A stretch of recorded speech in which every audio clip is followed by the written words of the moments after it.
aussi s'orientent vers des métiers liés à la mer, en tout cas au monde sous-marin. Ils seront scaphandriers dans le BTP. Ce sont les 24 stagiaires qui suivent actuellement la formation exceptionnelle organisée par l'AFPAR sur les fonds européens et les fonds régionaux dans le cadre du chantier de la nouvelle route du littoral. Ils sont soudeurs, électriciens ou encore chefs d'équipe, tous dans le même bateau, tous en situation de recherche d'emploi.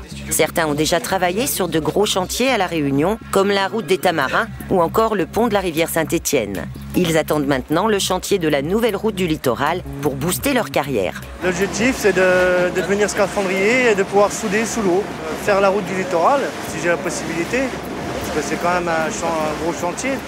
Mais après, par la suite, pourquoi pas bouger à l'étranger, oui, ça ne me dérangerait pas.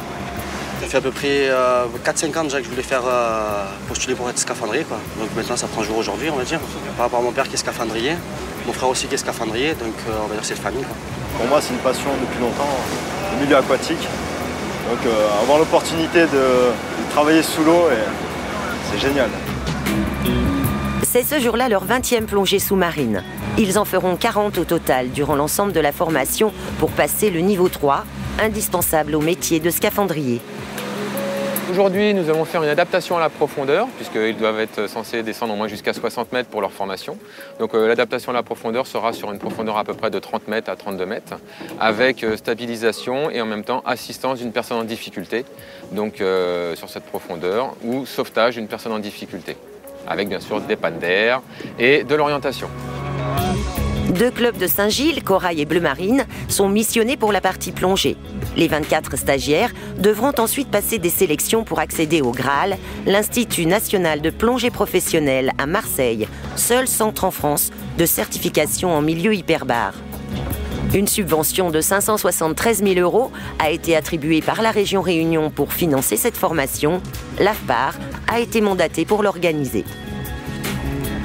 Il faut savoir que cette somme d'argent soutient, c'est le arbotant partenarial entre le permis bateau, la communication radio restreinte, le secourisme, la classification, l'aptitude à l'hyperbarie, donc mention 2A.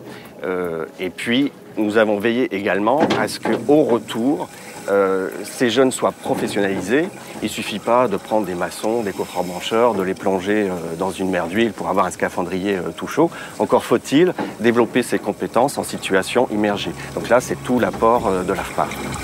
Si la plongée loisir dans les eaux turquoises de La Réunion est un passage obligé, le plus dur reste à venir. Bientôt, les stagiaires basculeront dans un univers beaucoup moins limpide. La preuve, sur ces images tournées par Synergie OI, l'entreprise locale de travaux sous-marins, troisième pilier du dispositif de la formation mise en place par l'AFPAR. On est sur tout l'océan Indien, on travaille aussi bien à La Réunion qu'à Madagascar, qu'à Maurice, on rayonne sur toutes les mascareignes.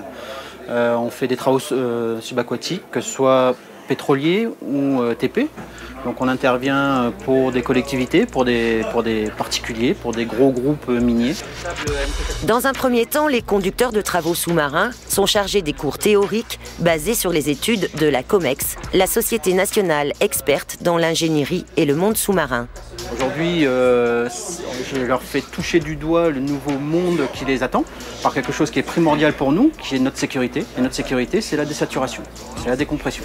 Sachant que les plongées qu'on fait en loisir, en professionnel, sont complètement différentes, dans la mesure où en professionnel, on utilise des outils, on a des efforts, donc on a des constantes à prendre en plus, donc le moyen de décompression n'est pas le même. La partie travaux sous-marins se fera au dernier trimestre 2014 à La Réunion, après le passage à l'Institut national de plongée professionnelle. Les futurs scaphandriers pourront alors prétendre à travailler dans tout l'océan Indien ou même ailleurs en Europe. La mobilité était d'ailleurs un des critères de sélection des candidats.